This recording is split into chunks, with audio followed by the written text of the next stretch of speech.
할렐루야. 12월 17일 토요일입니다. 오늘은 전도서 말씀 5장 뒷부분 10절부터 20절까지 말씀을 읽고 은혜 나누도록 하겠습니다. 은을 사랑하는 자는 은으로 만족하지 못하고 풍요를 사랑하는 자는 소득으로 만족하지 아니하나니 이것도 헛되도다. 재산이 많아지면 먹는 자들도 많아지나니 그 소유주들은 눈으로 보는 것 외에 무엇이 유익하랴. 노동자는 먹는 것이 많든지 적든지 잠을 달게 자거니와 부자는 그 부요함 때문에 자지 못하느니라. 내가 해 아래에서 큰 패난 되는 일이 있는 것을 보았나니 곧 소유주가 재물을 자기에게 해가 되도록 소유하는 것이라. 그 재물이 재난을 당할 때 없어지나니 비록 아들을 낳았으나 그 손에 아무것도 없느니라. 그가 모태에서 벌거벗고 나왔은즉 그가 나온 대로 돌아가고 수고하여 얻은 것을 아무것도 자기 손에 가지고 가지 못하리니 이것도 큰 불행이라. 어떻게 왔든지 그대로 가리니 바람을 잡는 수고가 그에게 무엇이 유익하랴. 일평생을 어두운 데서 먹으며 많은 근심과 질병과 분노가 그에게 있느니라. 사람이 하나님께서 그에게 주신 바 그 일평생에 먹고 마시며 해 아래에서 하는 모든 수고 중에서 낙을 보는 것이 선하고 아름다움을 내가 보았나니 그것이 그의 몫이로다. 또한 어떤 사람에게든지 하나님이 재물과 부요를 그에게 주사 능히 누리게 하시며 제 몫을 받아 수고함으로 즐거워하게 하신 것은 하나님의 선물이라. 그는 자기의 생명의 날을 깊이 생각하지 아니하리니 이는 하나님이 그의 마음에 기뻐하는 것으로 응답하심이니라. 아멘. 감사합니다. 계속해서 전도서 말씀의 정수. 그냥 세상은 다 헛된 일뿐이야. 다 쓸데없는 일이고 이것도 쓸데없고 저것도 쓸데없는 일이야. 그렇게만 끝나지 않고 그러면 어떻게 해야 될 것이냐. 그것은 왜 쓸데없고 왜 이것이 좋은 것이냐. 우리 하나님의 백성들은 그러면 어떻게 살아야 되느냐. 세상에는 의인에게도 또 악인에게도 어떤 재난이 임하고 이런 삶의 희노애락이 있는데 그런 일들을 만났을 때 우리는 어떻게 하는 것이 좋겠느냐. 그런 신앙인이 가지면 좋을 그런 관점에 대해서 말씀해주고 있습니다. 말씀을 읽으면서 참 귀중한 말씀이다 이런 생각이 듭니다. 전도서 말씀에서 또 성경 그 어느 말씀에서도 열심히 일을 하는 것 그것을 나쁘게 말하지 않습니다. 우리가 이 땅에 살아있는 동안에는요 일을 해서 돈을 벌어야 됩니다. 그것을 누가 나쁘다고 말할 수 있습니까? 열심히 일을 해서 돈을 벌어야 됩니다. 돈을 벌어서 그곳으로 자기 가족들을 먹이고 입히고 재우고 그렇게 이제 우리가 살아가야 되는 것이죠. 일하지 않는 자, 놀고 게으름 피우고 그래서 돈을 못 벌어와요. 그 가족들을 굶기고 조상 때부터 대대로 내려왔던 포도원을 내다 팔고 자식들을 노예로 내다 팔고 그게 잘하는 겁니까? 아니죠. 열심히 일을 하고 돈을 많이 벌어와야 됩니다. 자, 그런데 문제는 뭐죠? 돈을 사랑하는 거. 돈을 사랑하는 거. 절대로 하면 안 되는 거. 사도 바울의 글에도 돈을 사랑하는 것이 일만 악의 뿌리다. 그런 말씀하셨습니다. 돈 자체가 필요 없다. 돈 다 내다 버려라. 이런 뜻이 아닙니다. 돈 없이 어떻게 삽니까? 죽은 사람에게는 돈이 필요 없겠지만 살아있는 우리들에게는 돈이 너무나 필요합니다. 얼마나 여기저기 쓸 데가 많이 있습니까? 부족하니까 아껴 쓰고 꼭 필요한 데 쓰고 그렇게 이제 살 수밖에 없는 것 아닙니까? 그래, 돈을 벌어야 되고 돈을 가져야 되고 돈이 부족하면 돈을 주세요라고 하나님께 기도하는 건 잘못된 게 아니에요. 그러나 성경에서 엄히 경계하는 것은 돈을 사랑하는 것입니다. 돈을 버는 것은 돈을 사랑하는 것하고 다릅니다. 그래서 오늘 말씀 첫 구절에 이렇게 말씀하고 있는 것입니다. 은을 사랑하는 자는 은으로 만족하지 못한다. 은을 사랑합니다. 돈을 사랑한단 말이죠. 돈을 사랑해서요, 돈을 긁어 모읍니다. 열심히 일해서 모으고, 부정한 방법으로 모으고, 남의 것을 빼앗아가서 모으고, 거짓말해서 모으고, 여러 가지 방법으로 돈을 모읍니다. 돈이 많이 모였습니다. 만족할 수 있을까요? 만족할 수 없다. 그런데 돈을 모으면서 그것이 결국은 자신을 만족시키지 못한다는 것을 생각하지도 않습니다. 누가 가르쳐줘도 들으려고 하지도 않습니다. 상당히 많이 모았는데 만족이 안 돼요. 만족이. 돈 엄청나게 많이 가진 사람들, 누구나 다 돈을 많이 가지고 싶으니까. 워렌 버핏이 돈이 많다. 또 만수르가 돈이 많다. 그런 얘기들 종종 하죠. 돈이 엄청나게 많아요. 만수르보다도 돈이 더 많은 사람도 있답니다. 그런데 그 사람들이 그렇게 돈을 많이 가지고 있으니까 만족할까요? 집도 크고 자동차도 아주 고급 자동차가 여러 대 있는데도요, 만족할 수가 없습니다. 그것으로는 만족할 수가 없다는 겁니다. 세상에 많은 재물 때문에 만족한 사람이 있으면 한번 나와보라고 하십시오. 야, 너 얼마 있어? 400만 달러 있어? 그러니까 네가 만족을 못하지. 난 4천만 달러 있거든? 나는 만족해. 그렇게 말하는 사람이 어디 있습니까? 재물은 사람을 행복하게 만들지 못합니다. 재물 그 자체로 행복하지 못하다는 것이에요. 이걸 오해를 하면 안 됩니다. 잘 이해를 하셔야 돼요. 자, 그 다음 구절 보세요. 재산이 많아지면 먹는 사람도 많아진다. 재산이 많아지면 먹는 사람도 많아진다. 자, 봐요. 돈을 가지고 있는 건 힘든 일이에요. 그럼 뭐가 좋은 거냐? 돈을 쓰는 게 좋은 거예요. 돈을 쓰는 게 좋은 거예요. 내가 쌀을 창고에다가 엄청나게 많이 쌓아놨어요. 그거 아무도 자기 거라고 말 못해. 내 거예요. 그런데 그거 내가 다 먹습니까? 그거 내가 다 먹으면 죽어요. 나는 그냥 내 건강을 위해서 하루에 3끼, 그것도 소식을 해야 됩니다. 그 양식을 내가 다 먹을 수가 없어요. 분명히 내 건데 내가 먹는 게 아니라는 겁니다. 분명히 내 돈인데 내가 쓰는 게 아니라는 겁니다. 내가 돈이 많아요. 집이 10채야. 동시에 10채 동시에 들어가서 잘 수 있습니까? 내가 어느 집에 들어가서 자면 나머지 집은 비어 있는 거예요. 내가 쓰는 게 아닙니다. 내가 우리 집에 방을 10개 만들었어요. 그 중에 방 4개가 내 방입니다. 그 중에 한 방에 들어가서 자면 나머지 방들은 비어 있는 겁니다. 내가 쓰는 게 아닙니다. 우린 그걸 다 쓰는 게 아니에요. 우리 집에 젓가락이 많아요. 젓가락이. 내가 밥 먹을 때는요, 젓가락 한 짝만 있으면 되는 겁니다. 밥상 위에 괜히 젓가락 10짝 올려놓으면 괜히 지저분하고 불편해요. 오히려 하나만 있으면 되는 겁니다. 그걸 깨달아야 되는 거예요. 은을 사랑해가지고 잔뜩 모아놔봤자 내가 쓰는 게 아니란 말입니다. 다 남의 거예요. 그 소유주들은 눈으로 보는 것 외에 무엇이 유익하겠느냐. 금고를 열었더니 현금이 빼곡히 차 있습니다. 그걸 아무도 볼 수 없어요. 내 거니까 나만 봐요. 눈으로 볼 뿐이야. 내가 쓰는 건 아닙니다. 눈으로 보는 게 뭐가 유익해요?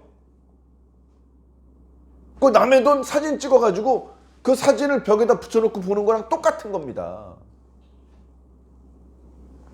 아무것도 아니라는 거예요. 양식을 많이 가지고 있어서 내가 아무 때나 내 거니까 보고 싶을 때 가서 볼 수 있습니다. 근데 먹을 수는 없습니다. 많이 소유하는 것은 그와 같다는 거예요. 진짜 내 것이 아니라는 겁니다.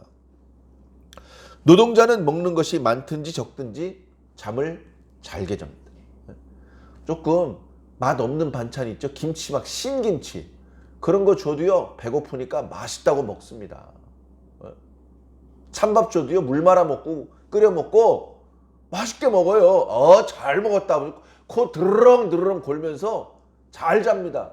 부자는요 그렇게 양식이 많은데 잘 먹지를 못해요. 먹어도 소화가 안 됩니다. 밤에 아주 비싼 침대 위에 비싼 이불을 깔고 누웠는데 잠이 안 와요. 그 침대에 문제가 있어서가 아닙니다. 걱정이 많아서 그래요. 재물이 많으면 평안해질 것 같죠. 재물의 양만큼 걱정할 게 많아집니다. 잘 먹고 잘 사는 건 가난한 사람들이더라. 노동자들이더라. 부자는 그 부요함 때문에 자지 못한다. 자, 13절에 더 이제 강하게 말씀하시는 거죠. 내가 해 아래에서 큰 패단을 되는 일을 보았나니 그 소유주가 재물을 많이 가지고 있는 사람이 재물을 자기에게 해가 되도록 소유한다는 겁니다. 이런 패단이 어딨냐 이거죠. 재물을 소유할 수 있어요. 재물을 소유하는 것 자체가 잘못됐다고 말씀하시는 것은 아닙니다. 여러분들 다 재물을 소유하시기 바랍니다. 아무것도 없이 텅 비어있는 것보다 그래도 하나님께서 넉넉하게 주셔서 큰 걱정 없이 그렇게 먹고 자고 그렇게 생활할 수 있는 게 좋은 거잖아요. 하나님께서 부족하지 않게 넉넉하게 주시는 게 감사한 거잖아요. 잘못된 게 아니잖아요. 근데 문제는 뭡니까? 자신에게 해가 되도록 소유하는, 너무 지나치게 많이 가지고 있는 그런 경우가 있다는 겁니다. 자기가 먹을 만큼 가지고 있어야 돼요. 자기가 입을 만큼 가지고 있어야 돼요. 자기가 쓸 만큼, 자기가 누릴 만큼 그게 진짜 자기 겁니다. 내가 누리는 만큼이 진짜 내 거예요. 내가 써보지 못하고 그냥 지나가다가 가끔 눈으로 보는 거, 여러분 백화점 가보십시오. 돈 안 내도요 아이 쇼핑 할 수 있습니다. 얼마든지 눈으로 볼 수 있어요. 내 거 아니지만. 꼭 내 거를 만들어야만 보는 게 아닙니다. 그런데 어떤 어리석은 부자들은 재물을 끌어모아서 자신에게 해가 되도록 가지고만 있는 거예요.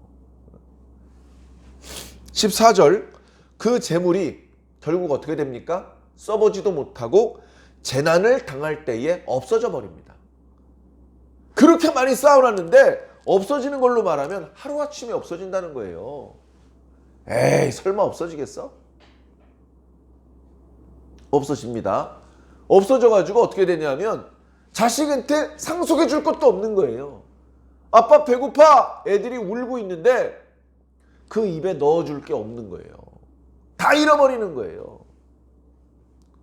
예수님께서 제자들에게 베풀어 주셨던 비유 중에 불의한 청지기라는 이름이 붙어있는 비유가 있습니다. 그 비유에 보면 뭔가 주인이 볼 때 정직하지 못한 청지기가 있어요. 그래 주인이 내가 너에 대한 소문을 들었는데 너 오늘까지만 일하고 내일부터는 나오지 마. 그렇게 했습니다. 그래서 이 사람이 어떡하나, 이거 큰일 났네. 내가 다른 종류의 일을 하자니 힘이 딸리고 그렇다고 일을 안 하고 빌어먹자니 부끄럽다. 그럼 어떡하지? 해놓고서는 이제 주인에게 빚진 사람을 부릅니다. 야, 너 500냥 빚졌지? 여기 300냥만 빚졌다고 써. 아니 그러면 500냥 갚지 않고 300냥만 갚아도 되는 겁니까? 내가 다 책임질 테니까 걱정 말고 여기 그렇게 써. 그렇게 주인에게 빚진 사람의 빚을 깎아줬어요. 그것도 정직하게 일하는 건 아닙니다. 주인에게 손해를 끼치는 것이죠. 그런데 그렇게 하면 어떻게 되냐 하면 이 사람이 잘린 다음에, 직장을 잃은 다음에, 아이고 지난번에는 당신이 도와줘서 내가 큰 손해를 피할 수 있었습니다. 지난번에 당신이 도와줘서 내가 살았습니다. 고맙소. 내가 당신에게 신세를 졌으니 내가 당신을 이번에는 도와주겠소. 이렇게 자기를 도와주는 친구들이 주변에 많아지는 것이죠. 그러니까 그 비유에서만 보더라도 재물을 현재 내가 쥐고 있는 것, 그건 아무 소용이 없는 것입니다. 그 재물을 사용해서 친구를 만들면 그 친구가 진짜 재물이 될 수 있다는 겁니다. 재난이 되었을 때 내가 소유하고 있었던 재물들을 다 잃어버리게 되었지만 친구는 남아있다. 친구는 남아있다. 내가 현재 소유하는 것은 다 잃어버렸지만 그러나 친구들이 나를 도와줄 수 있다. 그것이 재물을 지혜롭게 사용하는 방법인 것인데요. 안타깝게도 이 사람은 다 잃어버렸습니다. 15절에 보니까 모태에서 벌거벗고 나왔다. 아유, 어떻게 벌거벗고 다녀 부끄럽게. 태어날 때도 빤스는 입고 나와야지. 그 빤스 입고 태어나는 그런 본 적 있습니까? 그런 거 없습니다. 홀랑 벗고 태어나서요. 죽을 때도요. 그냥 벌거벗은 채로 가는 겁니다. 보기 흉하니까 옷을 입혀주고 또 세마포로 둘둘둘 말아주고 그렇게 하는데 아무 소용없는 거예요. 생전에 많이 소유했던 재물을 사후세계까지 가져갈 수 있을 것 같습니까? 못 가져간다! 분명히 성경에 말씀하시고 계시고요. 그리고 성경에 써있지 않더라도 우리가 상식적으로 알고 있지 않습니까? 그러니 뭡니까? 이것도 큰 불행이라. 어떻게 왔든지 그대로 가리니. 결국 그가 은을 사랑하여서 많은 재물을 자기가 해롭도록 소유한 것은 바람을 잡는 헛수고일 뿐이다. 결국은 일평생 그렇게 많은 재물을 사랑하며 살았지만 근심과 질병과 분노 가운데 살다 가는 것뿐이다. 이건 너무 지나친 과장입니다 라고 하기에는 우리가 몸으로 느끼고 있지 않습니까? 우리 주변에 수없이 많은 사람들의 이야기들을 통해서 맞아 맞네 이렇게 우리가 공감하는 말씀 아닙니까? 그렇다면 우리가 지금 현재 이 땅에 살고 있는데 우리 어떻게 살아야 되겠습니까? 열심히 일해서 성실하고 정직하게 일해서 돈을 많이 벌어야죠. 그러나 돈을 사랑해서는 안 됩니다. 돈을 가지고 있으면 넉넉하게 가지는 게 좋죠. 그러나 그걸 소유만 하고 눈으로만 보는 것이 아니고 그것을 누릴 수 있어야 됩니다. 그 돈을 좋은 일에 쓸 수 있어야 됩니다. 좋은 일에 그 소유를 사용하는 것. 그게 누리는 것이죠. 옷이 10벌이 있으면 옷을 구경하는 게 누리는 게 아니고 입는 게 누리는 거잖아요. 자기가 입든지 옷이 필요한 사람들에게 주어서 그가 입게 만들든지 그렇게 해서 친구를 만들든지 그렇게 해서 하나님께 사랑을 받든지 뭔가 그냥 은만 사랑하지 말고 그걸 잘 사용해서 더 좋은 보이지 않는 더 가치 있는 것을 얻을 수 있어야죠. 그게 은을 누리는 방법이고 은을 누리는 지혜입니다. 자, 이어지는 말씀 볼까요? 18절에 사람이 하나님께서 그에게 주신 바 그 일평생에 먹고 마시며 해 아래에서 모든 수고 중에 낙을 누리는 것.